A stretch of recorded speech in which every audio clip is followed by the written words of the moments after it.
Robert Hooke and Antonie van Leeuwenhoek. The Invisible World, 1660 to 1700. The 17th century was an age of giants. Newton measured the heavens, Galileo turned his telescope to the stars. But not all discoveries came from looking upward. Some of the most revolutionary came from looking down, into a world so small that no human eye had ever seen it before. It began with two men, one English, one Dutch, who shared the same obsession, to reveal the invisible. In London, a wiry, restless genius named Robert Hooke stood in his laboratory surrounded by glass lenses, gears, and candlelight. The city still smoldered from the Great Fire of 1666, but Hooke's mind blazed brighter.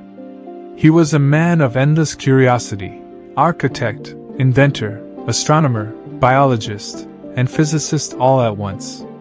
When he peered through his microscope at a thin slice of cork, he saw a landscape of tiny compartments, geometric chambers, orderly and alive. "I shall call them cells," he wrote in his book Micrographia, 1665. That word, cell, would one day define all of life. But Hooke's genius went beyond biology. He built some of the earliest telescopes, studied elasticity, invented barometers, and even proposed that fossils were the remains of ancient living creatures, a radical thought for his time. Yet, his brilliance was shadowed by conflict. He clashed bitterly with Isaac Newton, who later ensured Hooke's memory was nearly erased from history. No portrait of him survives. Only his ideas remain. While Hooke explored the microscopic structures of nature in England, across the sea in Delft, another man worked in quiet isolation. His name was Antonie van Leeuwenhoek, a humble cloth merchant with no formal education, yet he would become the father of microbiology. Using lenses he ground by hand, smaller and clearer than any made before, Leeuwenhoek built microscopes capable of magnifying life up to 300 times. What he saw through them changed the world. He looked into a drop of pond water and found it teeming with tiny creatures, moving, eating, dividing, alive.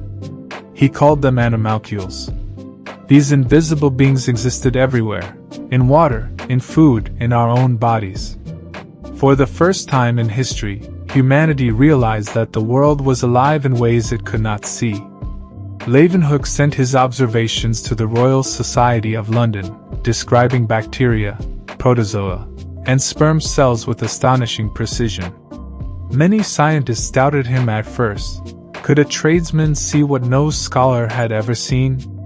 But when they tested his lenses, they found he was right.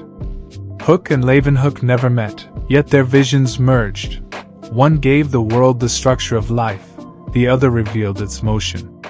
They were explorers of a new cosmos, not in the sky, but in a single drop of water.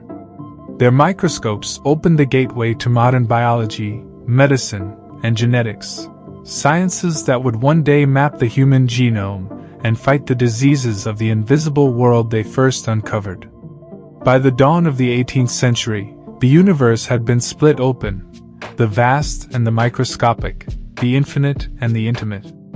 Humanity had learned that wonder does not lie only in the stars, but also in the tiniest patterns of life beneath our feet. Hooke and Leeuwenhoek never commanded armies, never ruled nations, yet their glass lenses changed the destiny of science. They proved that truth is not always found in heaven. Sometimes, it hides in a single drop of light,